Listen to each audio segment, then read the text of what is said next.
My name is Monica Torres, and my presentation is on cervical cancer. Cervical cancer is the rapid and uncontrollable growth of abnormal cells in the cervix from contracting HPV, which is a sexually transmitted disease. It is one of the most highly treatable and preventable of all cancers. HPV vaccination and early detection are key. Cervical cancer is gradual and takes many years before any signs and symptoms occur. By the time that signs and symptoms do occur, it's already in its advanced stages. I will be going over the causes, risk factors, signs and symptoms, diagnosis, and treatments. HPV is a common STD consisting of over 200 strains. It is very small in size, is non-enveloped, and has a double-stranded DNA. Majority of cervical cancer cases come from the high-risk types 16 and 18. The image on the right is a HPV-16 genome.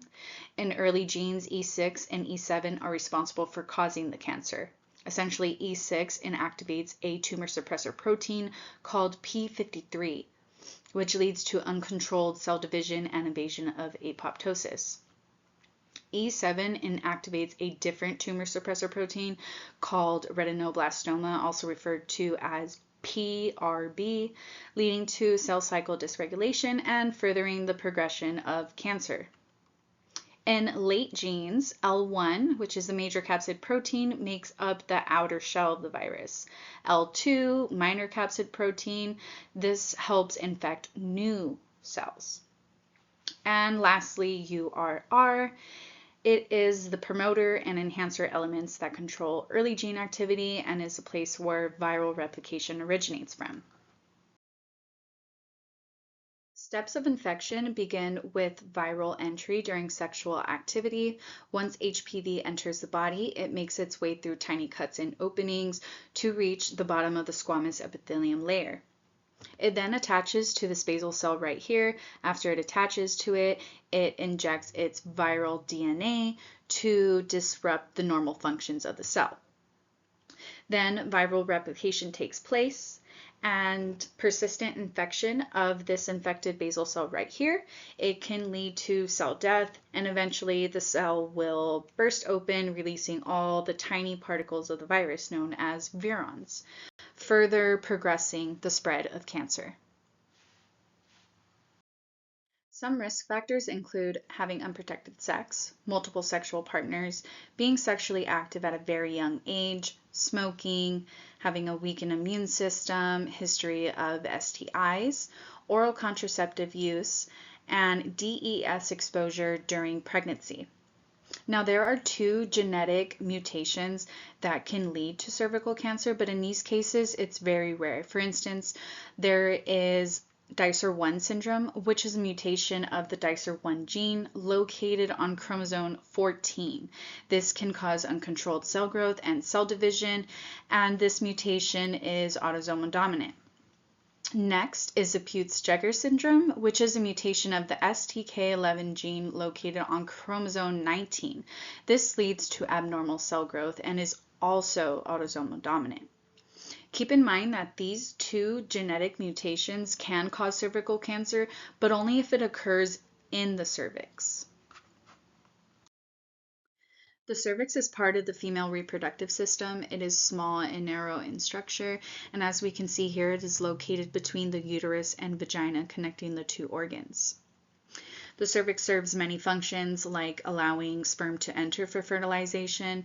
It allows menstrual blood to exit the body. It produces a mucus plug to help protect the fetus against unwanted pathogens, and it also dilates and acts as a passageway for childbirth. The cervix consists of three major parts. The first one being exocervix, which is the outer surface layer consisting of squamous cells. It makes up the most lowest part of the cervix and is visibly seen during a pap smear or pelvic exam. The endocervix is the inner part of the cervix, and it is referred to as the endocervical canal. This lining consists of granular cells. And the transformation zone is a very important one because this is where cervical cancer begins. Early stages are asymptomatic, In advanced stages, there is abnormal vaginal bleeding, abnormal vaginal discharge, pain during intercourse, pelvic pain, fatigue, dysuria, hematuria, and peripheral edema. In early stages of cervical cancer, it is minimal and localized, and it does not interfere or disrupt the cervix's normal function. Therefore, no signs and symptoms are present in this stage. In advanced stages, HPV unfortunately invades deeper tissues of the cervix, and this can cause a number of signs and symptoms for women. For example, if there's any damage to granular cells, then that disrupts its function to produce normal cervical mucus, which is why abnormal vaginal discharge occurs. If there's any damage to blood vessels, tissues, nerves of the cervix and womb, then women may present with abnormal vaginal bleeding, painful intercourse, and pelvic pain.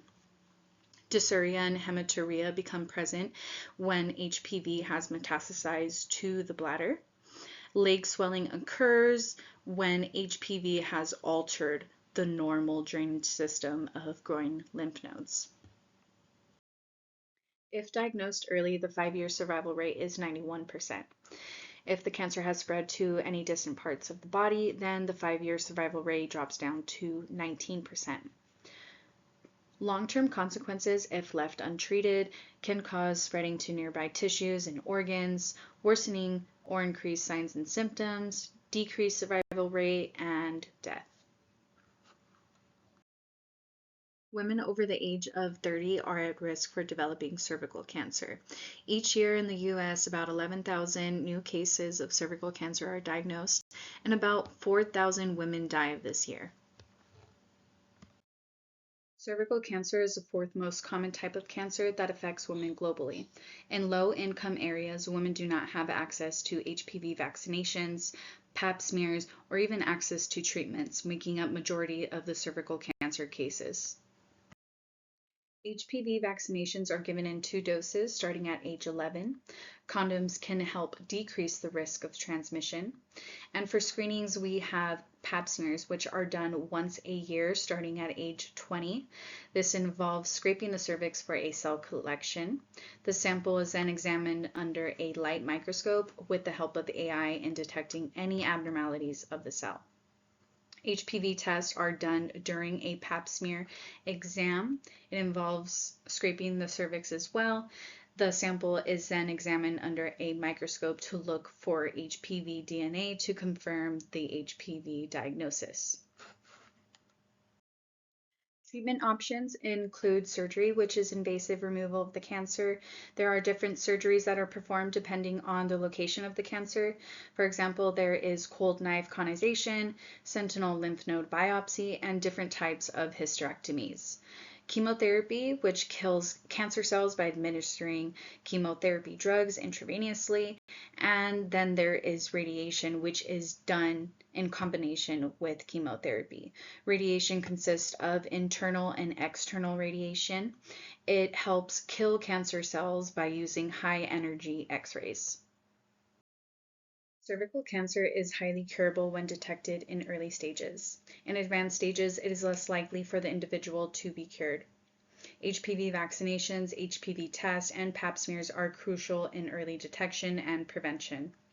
If the individual was diagnosed in advanced stages or treatment was unsuccessful, then the cancer can be reoccurring. And with the help of AI, it's very beneficial in developing treatment plans, detecting abnormalities of cervical cells, and detecting HPV types like 16 and 18.